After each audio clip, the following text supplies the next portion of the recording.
21절로 23절 있고, 또 한 군데는 로마서 16장 13절인데, 대체로 설교를 할 때에 한 본문을 잡지만 두 본문을 잡는 것은 좀 극히 예외적인 일이죠. 근데 이 두 본문을 추적해서 읽으면 또 나름 재미도 있고 의미가 있어요. 서로 연결이 되어 있는 것을 여러분이 금방 아실 것입니다. 그래서 오늘 말씀을 받들어서 구레네 시몬의 부활체험. 구레네 시몬은 십자가를 졌지만은 그 십자가를 통하여 부활을 체험하고요. 할렐루야. 구레네 시몬이 체험한 이 부활의 체험이 무엇인가, 그것을 우리가 함께 나눔으로 오늘 우리의 삶 가운데서도 부활의 체험이 있어야 돼요. 매일 먹고 사는 문제, 어떻게 하면 내가 조금 더 잘날까, 그러한 고민에 들어가는 것이 아니라 예수 부활의 그 체험이 우리 삶 가운데 있어야 되는 것입니다. 오늘은 마음을 연하지 않고요, 부활절이기 때문에 부활절 인사를 나누는데, 초대교회로부터 성도들 모이면 부활 인사를 서로 나눴어요. 그 부활의 인사는 이쪽이 먼저 이제 인사하는데, 양옆분을 향하여, 양옆 앞뒤분을 향하여 인사합니다. 예수님 부활하셨습니다.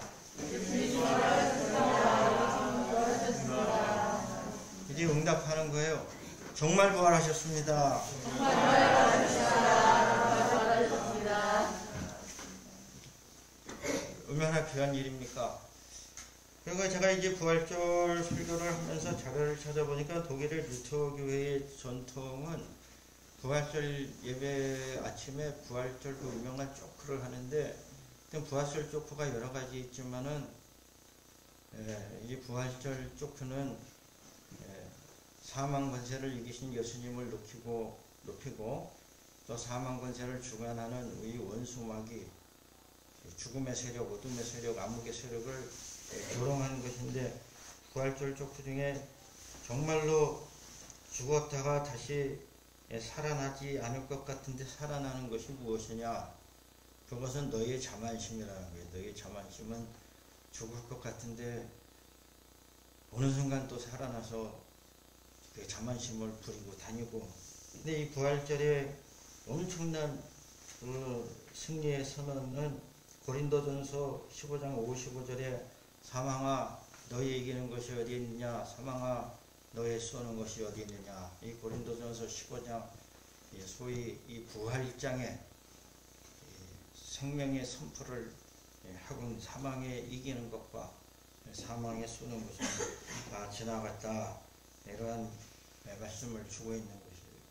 그래서 오늘 본문에 들어가기 앞서서 또한 우리가 부활절을 맞이할 때마다 부활의 사건의 세 가지 시간적인 차원을 우리가 꼭 알아야 돼요. 부활의 시간적인 시간의 3중 차원이라고 명명 있는 것은, 첫째는 부활은 과거의 사건, 과거의 사건으로서의 팩트, 사실이라는 거예요. 두 번째는 부활은 미래의 사건, 좀 미래의 사건, 퓨처, 미래로서 우리는 부활을 다 소망하고 꿈꾸고 사는 거예요. 어차피 우리가 다 죽으면은, 죽고 나서 모든 것이 끝이라면 허망하기도 하지만 좀 편할 수도 있어요. 죽으면 끝인데. 근데 만약에 죽었는데 끝이 안 났어, 죽고 보니까. 그거 어떡할 겁니까? 황당하잖아요. 근데 부활을 우리가 소망하는 것은, 이 세상에는 자연적인 죽음도 있고 복전 죽음도 분명히 있지만은 허망한 죽음, 억울한 죽음, 죽어서는 안 될 사람이 갑자기 비명 행사하는, 어느 계곡에 끌려가서 그냥 점프해가지고 튜브도 안 줘가지고 돌아가신 분도 계시고, 아무튼 이러한 일들을 봤을 때 어떠한 죽음에 대해서는 반드시 부활이 있어야 된다. 그러한 것쯤은 우리가 생각을 조금 할 수 있는 거예요. 미래의 사건으로서의 부활. 그리고 이제 부활에 있어서 중요한 시간적인 차원은 현재의 부활인데, 첫 번째 이 부활의 과거의 사건으로서의 부활은 과거 2000년 전에 예수님이 십자가 처형을 받으시고, 오늘 본문에 나와 있듯이 구레네 시몬이라는 사람이 십자가도 대신 져주시고 십자가에 달려 돌아가셨는데, 정말 돌아가신 사실로서. 이거는 많은 사람이 주장해서 되는 것도 아니고 지금 기독교 인구가 많아서 많은 사람이 그렇게 믿으니까 나도 덩달아서 따라 믿는다라고 하는 차원이 아닌 거예요. 또 아주 이상한 이단은 예수님이 그때 실제로 돌아가신 게 아니라 잠깐 기절하셨다. 근데 그러한 이론을 내놓는 것이 더 힘든 거예요. 십자가형을 받는 죄수가 십자가에서 잠깐 기절을 했다가 다시 살아나요? 어떠한 논리를 펴도 그냥 죽었다고 하는 편이 사실은 논리적으로 단순합니다. 간단하고. 이 사건으로서의 예수님이 돌아가셨다가 부활하셨다. 과거의 사건이다. 그리고 두 번째, 미래에 우리가 다시 살 것을 믿고 예수를 잘 믿는데 우리가 늘 암송하는 사도신경, 저희 교회가 복음주의 교회, 개혁교회로서 왜 신앙 고백을 매주 하냐 이거예요. 왜 사도신경을 여러분 매주 외웁니까? 그게 우리의 신앙 고백이고 신조예요. 크리드. 그 신조의 중요한 것 중에 몸이 다시 사는 것을 믿사오며 영혼이 다시 사는 게 아니에요. 귀신 타령하면은 큰일 납니다. 몸이 다시 산다. 그럼 몸이 어떻게 다시 사냐? 아무도 몰라요. 그러나 지금 현대 과학이 발전할수록 모든 이 현상 중에 일어나는 것은 아주 작은 단위의 그 정보에서 시작되는 게 소위 활성정보, 이 DNA, 뭐라도 하나만 있으면 만들어내요. 지금 그 정도까지는 왔는데 우리는 다 알지는 못하지만 몸이 다시 살고 또 우리가 흔히 생각하고 있듯이 우리의 영과 육이 분리된 것도 아니에요. 따지고 보면. 그렇게 생각하기 쉬운 것일 뿐이지. 그러니까 앞으로 미래에 우리가 다시 살고 또 이 우주도 다시 창조하자. 이 우주도 똑같은 우주는 아닐 것이다. 그 다음에 중요한 것은 부활의 현재적 시간. 우리가 예수를 믿고 예수님의 부활에 참여하면은 초대교회에 예수님의 제자들이 변화했던 것 같은 놀라운 변화가 두 가지가 나타나는 거예요. 부활의 현재적인 체험. 예수님의 부활을 체험한 제자들이 전부 싹 바뀌었는데 첫째는 그들에게 놀라운 용기가 생긴 거예요. 용기가. 처음에는 베드로 같은 분도 그렇게 담력이 강하고 정말 용맹스러운 베드로도 예수님 잡혀가시니까 위축이 됐어요. 위축이 돼가지고 그 여종이 당신도 나사렛 땅이지? 당신도 그 나사렛 예수 쫓아다녔잖아 했더니 나는 그 사람 몰라요. 겁에 질려서. 그랬던 베드로가 그 후에 부활하신 예수님 만나고 성령 받고 나니까 산에 들인 공의에 가가지고 예수님을 증거합니다. 말하지 말라고 그러는데 말합니다. 용기가 생깁니다. 그러니까 부활을 체험하는 성도들에게는 자기도 놀랄만한 놀라운 용기가 생겨요. 할렐루야. 그건 저는 생명의 용기, 존재의 용기라고 보는 거예요. 답답하게 살아가지 않고 비굴하게 살아가지 않고 매일 남한테 아쉬운 소리나 하고 엉뚱한 하는 게 아니라 당당하게 살아간다는 거예요. 당당하게. 용기 있게 살아가고. 그리고 예수님 만난 다음에 그들이 얼굴이 환해진 거예요. 설교할 때 얼굴이 환해지고 제가 웃기지 않는 얘기를 해도 웃는 사람은 은혜 받은 사람이에요. 할렐루야.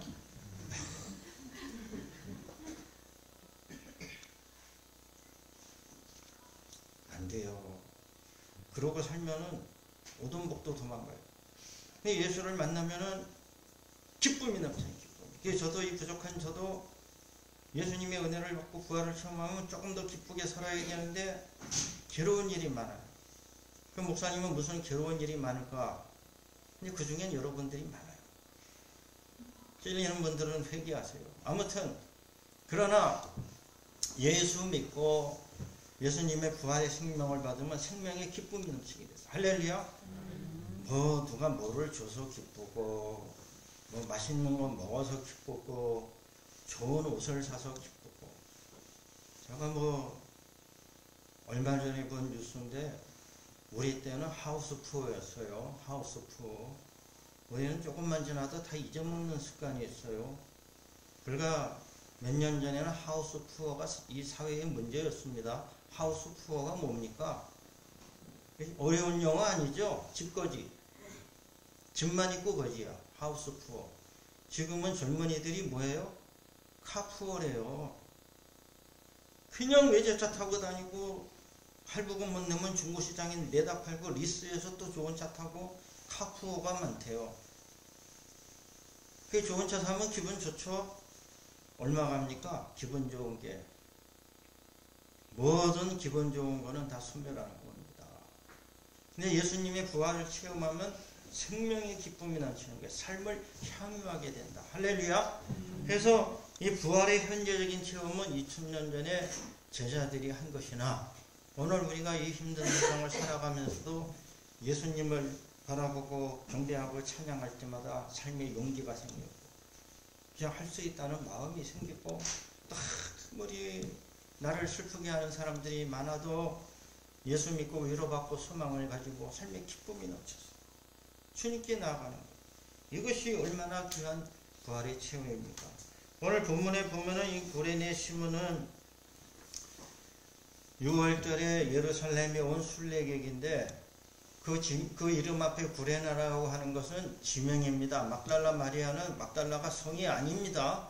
막달라 지역의 마리아라는 거예요. 이 구레네 시몬은 구레네 지역에서 온 시몬인데 이 구레나라고 하는 것은 북아프리카이고 지금의 지명으로는 리비아라는 거예요. 보다 정확하게 주석을 한 사람은 아마 수도 트리폴리였을 것이다. 그러니까 구레네 시몬은 유대인으로서 왜 구레네까지 갔냐면 먹고 살기가 힘드니까 흩어진 거예요. 디아스포라. 북아프리카에까지 가서 살면서 유대교를 신봉을 했는데 6월절 명절의 최대 명절 아닙니까? 예루살렘에 순례를 갔다가 엄청난 구경거리가 생겼어요. 십자가행을 한다는 소문을 듣고는 일생일대에 또 뭐 구경거리니까 구경 갔어요. 구경 가다가 로마 병사한테 붙들려 가지고 예수님이 진 십자가를 하필이면 자기가 지는 인생일대의 참전을 당하니까. 그렇지만 아닌 마른 하늘에 날벼락이라고 구경하다가 너 나와. 붙들어 너 십자가 지신 여자. 왜? 예수님께서 십자가 지실 때에 그 전에 채찍 맞으시고 너무 고생을 많이 하셔가지고 힘이 없으신 거예요. 가다가 넘어지고 가다 넘어지니까 답답한 로마 병정이 십자가형은 해야 되니까 그 중에 좀 괜찮아 보이는지 너 나와 끌어다가 예수님의 십자가를 대신 지우는 겁니다. 근데 이 억지로 십자가를 지니 이 시몬이 정말 재수가 없을래. 저는 재수 없다는 말을 잘 안 해요. 설교니까 하죠. 여러분 어디 가서도 아유 재수 없게 그런 말 하면 안 됩니다. 남한테 욕하는 거예요. 그리고 자기 스스로도 아유 나는 왜 이렇게 재수가 없을까. 그럴 만한 사람은 그나마 없던 재수도 아주 하나 버려요. 아유 나는 재수 있어 할렐루야. 그렇게 말을 하고 살아야지 나는 왜 이렇게 재수가 없을까. 아무튼 억세게 운이 없어가지고 뽑혀서 십자가를 대신 져줬어. 근데 이게 구레네 시몬 일생일대의 축복의 전환이 되는 놀라운 역사가 나타나. 억지로 줬지만은 그 후에 성경에 기록되고 오늘 우리가 읽은 구절 외에도 몇 군데 구레네 시몬이 더 등장하고 그의 아내와 그의 아들들이 성경에 기록이 되는데 다 복된 인물들도 기록이 되는 놀라운 축복을 받습니다. 이거 어떻게 생겼느냐? 억지로 십자가를 졌기 때문에. 자기는 아무것도 모르고 무방비 상태에서 십자가를 졌지만 십자가를 지고 나니까 그 마음의 변화가 생기고 감동을 받고 그래서 아무튼 그가 후에 전설에 의하면은 초대교회의 감독이 됐다든가 틀림없이 지도적인 인물이 됐다고 전해지는데 그거는 사실인 것입니다. 그 인생이 통째로 변해버린 거예요. 그러므로 2000년이 지난 부활절을 맞이하는 우리는 이 부활의 아침에 우리가 부활하신 주님을 모십니다. 찬양합니다. 믿음도 부족하면서 부활하신 주님 그렇게 할 것이 아니라 먼저 우리는 내 삶 가운데 주님의 십자가를 지고 주님을 따라가는 일을 먼저 해야 되는 거예요. 할렐루야.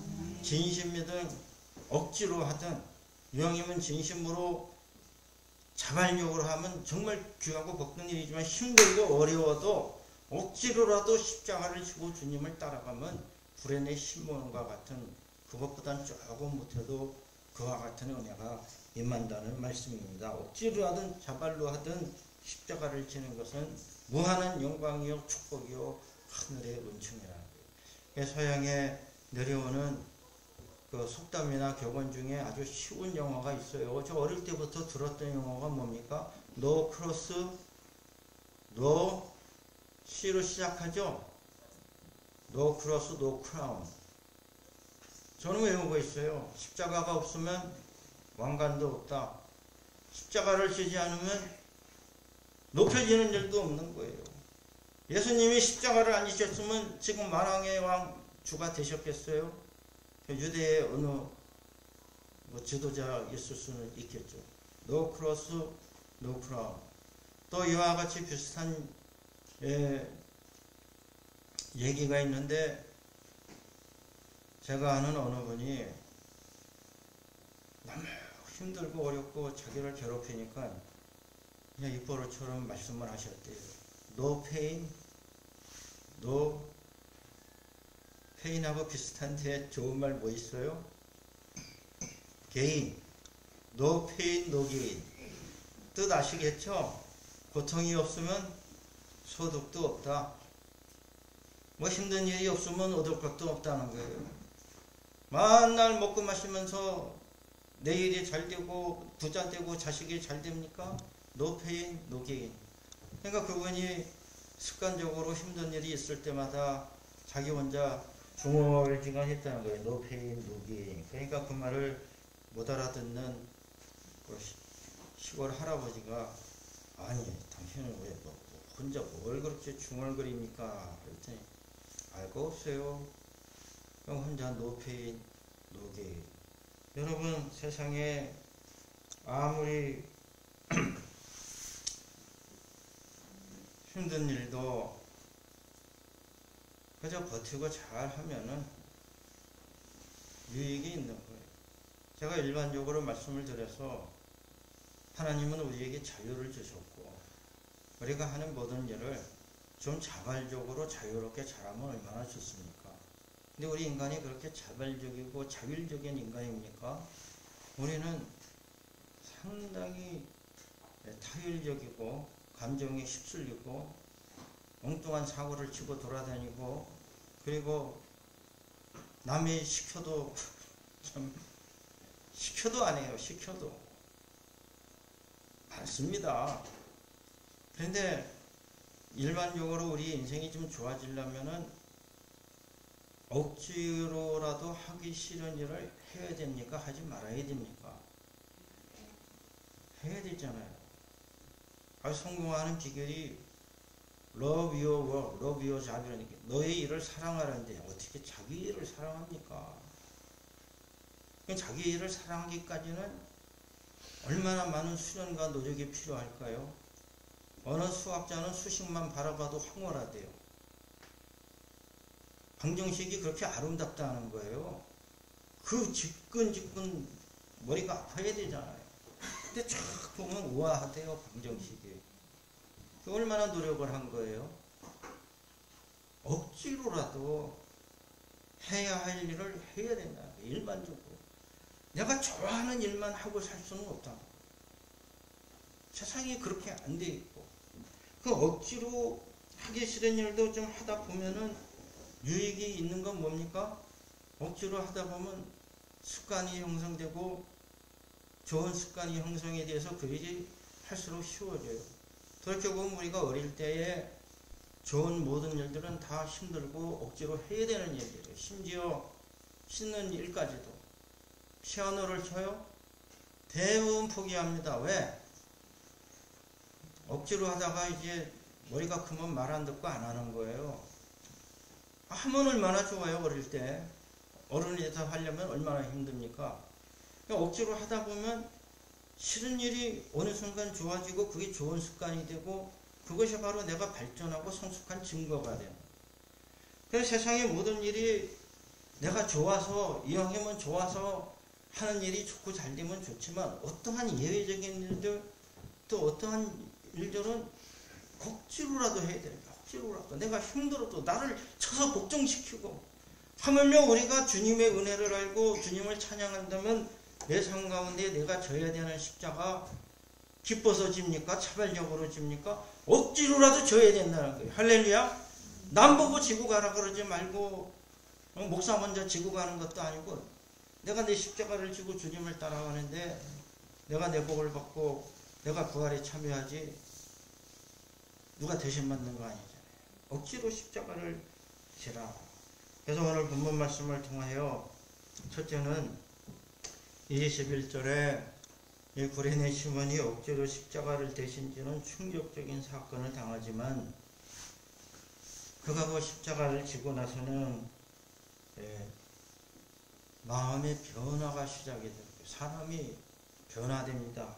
그래서 저 유명한 강해 설교자인 제임스 몽고메리 보이스 목사님이 로마서 강해를 하면서 시몬이 예수님의 십자가를 지고 해골고 골고다 언덕까지 올라가는데 묘한 감동이 있는 거예요. 저분은 어떻게 돼서 십자가형을 받았는지 모르지만 절대로 그런 분이 아닌데 어떻게 십자가형을 받으셨을까?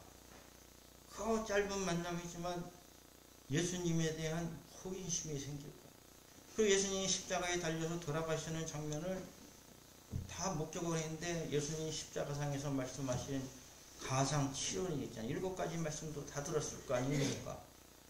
변화가 된 거예요.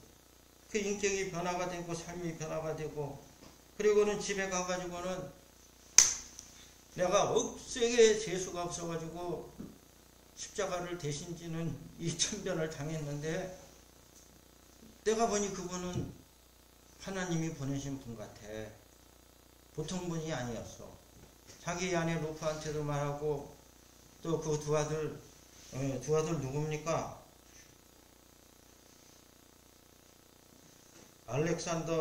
루프가 아들이네. 시몬의 아들 알렉산더와 루프.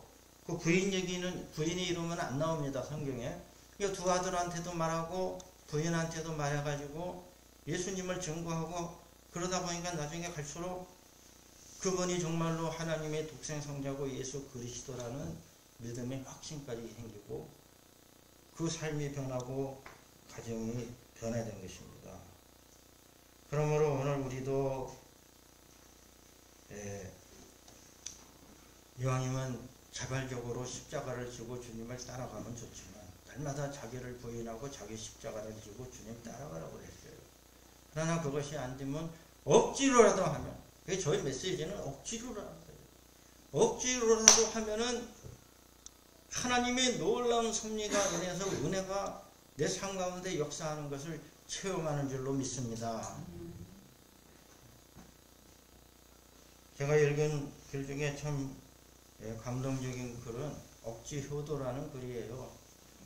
숙종인가 어느 왕이 이제 민정 시찰이죠. 지금으로 이제 백성을 돌아보려고 고을에 가는데 그냥 이 한양에서 나라님 임금님이 오셨으니까 마을 사람들이 다 나가서 구경 났죠.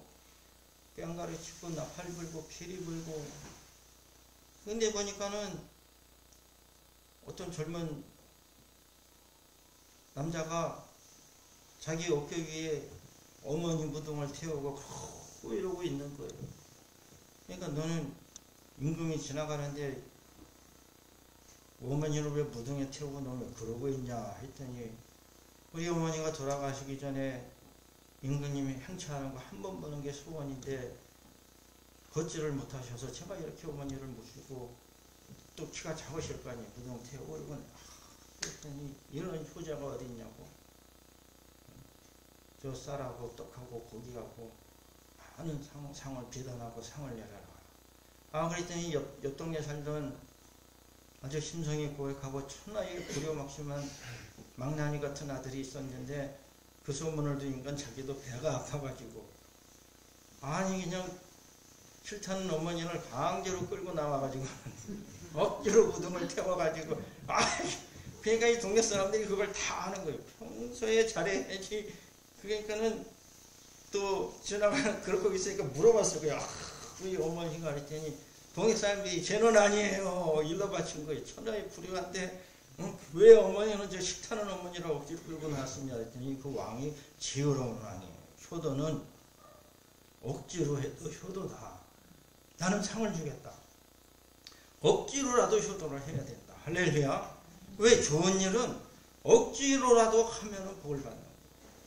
세상에 제가 아까 말씀드렸잖아요. 일반적인 의미에서 피아노를 치는 것은 뭐 자기 전에 칫솔질을 하고 제가 얘기를 왜 자꾸 합니까? 제가 어릴 때 힘든 일이 자기 전에 칫솔질하는 게 힘든 일이었어요. 그거 좀 안 하고자 하면 얼마나 좋을까 할 때가 많아도 어른이 됐다는 건 변화가 된 게 뭐예요? 칫솔질을 안 하면 잠이 안 와. 세상 피곤해도 칫솔질을 하고 자야 돼. 좀 죄송한 말로 발은 안 씻고 자도 칫솔질은 하고 자야 돼. 그게 습관의 힘인 거예요. 놀라운.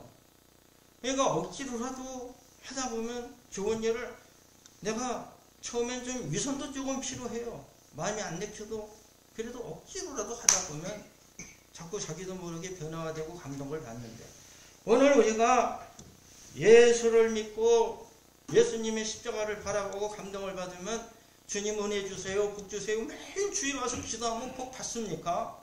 저는 못 받는다고 봐요. 복 못 받아요. 여러분 안 됩니다. 나도 안 되고 가정도 안 되고 자식도 잘 안 돼요. 그러나 억지로라도 내가 주님의 십자가를 지고 주님을 따라가야지. 여러분 조금이라도 결심을 하고 실천하면 하나님의 놀라운 은혜가 임하는 겁니다. 할렐루야. 내 삶이 바뀌는 섭리가 나타나는 거예요. 섭리가. 그것이 이 구레네 시몬이 경험한 것이고 그럼 이 구레네 시몬이라는 사람이 후에 로마서의 그 아들들의 이름이 나오고 사도행전 13장에 보면 안디옥 교회의 사도 바울이 가는데 안디옥 교회에 곧 바나바와 니게르라 하는 시므온과 구레네 사람 루기오와 그럼 여기서 사도행전 13장 1절에 니게르라 하는 시므온과 구레네 사람 루기오 이 니게르라는 시므온이 구레네 시므온과 동일이라는 거예요. 그리고 니게르라는 단어는 그 아프리카 북부 지역에 사는 통칭적으로 얼굴이 까마잡잡한 분들을 통칭해서 니게르라고 말을 했다는 겁니다. 그리고 이 니게르라는 말이 후에 영어에서 흑인들을 가리키는 말 니그로가 됐는데 이거는 그저 과거에 그런 말이 있었다고만 말씀드리는 거고 지금은 흑인들을 니그로라고 부르면 여러분 큰일 납니다. 미국 가서 그거는 거의 법적으로 금지된 용어예요. 그냥 아프리칸, 아메리칸 그렇게 불러야 되는 걸로 알고 있어요. 그 과거에 흑인들을 비하해서 부르던 말이 니그로인데 이 니그로라는 말이 니게르라는 이 성경에서 왔다는 것입니다. 그러니까는 이 안디옥 교회에 가서 이 구레네 시몬이 지도적인 인물이 됐다는 거예요. 바나바 옆에서 성경도 가르치고 교회도 인도하고 치리하는 지도적인 인물이 되는 그러한 큰 그 은혜를 누리게 되고 끝으로 오늘 우리가 함께 읽은 로마서 16장 3절에 보면은 사도 바울이 로마에 있는 성도들에게 문안을 하는데 특별히 로마서에는 문안하는 사람들의 이름이 많아요. 그것을 잠깐 말씀드리면 왜 이렇게 문안 인사의 이름이 많이 나올까? 그것은 사도 바울이 로마의 또 사정을 또 잘 알기도 하지만 가보지 못했기 때문에 특별히 인사할 사람들이 많았을 것이다. 이것은 추정이고 근데 오늘 우리가 읽은 16장 13절에 주 안에서 택하심을 입은 루포와 그의 어머니에게 문안하라. 그의 어머니는 곧 내 어머니니라. 근데 오늘 우리가 읽은 마태복음 16장 마가복음 16장 21절에 알렉산더와 루포의 아버지인 구레네 사람 시몬이 그러면 알렉산더와 루포의 아버지라고 했으니까는 이 루포의 어머니는 구레네 시몬의 부인이 되는 거죠. 그죠? 그러니까는 이 로마 교회에서도 루포와 아무튼 알렉산더든 그 루포의 어머니든 지도적인 역할을 했다는, 중요한 역할을 교회에서 했다는 거예요. 로마 교회에서도, 안디옥 교회에서도, 또 사도행전 19장에 나오는 예배소 교회에서도, 지금 예배소 교회는, 예배소는 제가 지난번에 터키 갔을 때 가서 봤어요. 그 예배소 아주 보존이 잘 되어 있습니다. 여러분 꼭 가보세요. 터키 가볼만 합니다. 좋아요. 그 예배소 그 지역에 또 이 알렉산더가 지도적인 역할을 하는 거고. 자, 여러분 이렇게 봤을 때에 억지로 십자가를 진 이 구레네 시몬이 변화를 받아 자기만 변화된 게 아니라 온 집안이 온 집안이 교회에 충성되고 복된 일꾼되고 초대교회를 세우는 인물이 돼서 그 가문이 성경에 기록이 되는 놀라운 영광을 누리게 된 것입니다. 이건 망고 불변의 기회를 잡는 거예요. 뭐 허접한 책에 자기 이름 조금 올라가고, 하여간 저는 왜 그런지 모르지만 그 아들이고 딸이고 잘되게 해주려고, 참 제가 더는 말할 필요는 없어요. 무슨 공동저자에 이름 한 줄 올려줘 가지고 대학 입학시켜주고 그러는 거 나중에 발각이 돼가지고 얼마나 망신을 당해요. 공동저자 올려줘 가지고는 그것도 서로 좀 뭐 도와주는 건지 그건 몰라요. 그러나 여러분, 이 집안은 구레네 지역에서 전설에 의하면 닭 키우면서 계란 팔던 집안이에요. 그냥 그렇게 평범하게 아름답게 살던 집입니다. 그 억지로 십자가 지고 예수님 만나고 구레네 시몬이 변하고 집에 가서 얘기하니까 아니가 변화되고 알렉산더와 루프도 변화되고 새로워지고 다 교회를 세워서 그 고대 근동, 그 아시아와 유럽, 그리스 다 변화시키는 그 복된 가문이 된 것입니다. 사도 바울은 누구입니까? 이 사도 바울은 누가 뭐라고 해도 부인할 수 없는 초대교회의 사도고, 굳이 비유를 하면 베드로에 필적하는 아주 중요한 인물인 것입니다. 예수님을 만나는 체험을 하고 변화가 돼가지고 세계를 돌아다니며 복음을 전했는데, 이 사도 바울이 그렇게 될 때에 여러 사람이 도움을 받았지만 그 루포의 어머니에게 문안하라. 그의 어머니는 곧 내 어머니라. 그 남의 어머니가 자기 어머니가 될 적에는 어떠한 관계예요? 사도 바울이 루포의 어머니의 보살핌을 받고 도움을 많이 받았다는 거예요. 기도도 많이 해주고. 그러니까 사도 바울이 루포의 어머니에게 문안하라. 이 어머니다. 그럼 루포의 어머니가 그 구레네 시몬의 아내가 초대교회에서 얼마나 큰 역할을 했다는 거예요. 한 사람이 억지로라도 십자가를 지고 부활 체험을 하니까 자기도 변하고 가정이 변하고, 그 변한 것은 놀라운 하나님의 은혜를 받아서 복된 가정이 된 것입니다. 오늘 우리는 부활절을 맞이해서 우리는 부활하신 주님을 찬양하고 경배해야 됩니다. 할렐루야. 우리는 부활하신 주님을 따라가는 거예요. 예수님은 부활하셨습니다. 근데 우리는 어떠한 자세를 먼저 가져야 됩니까?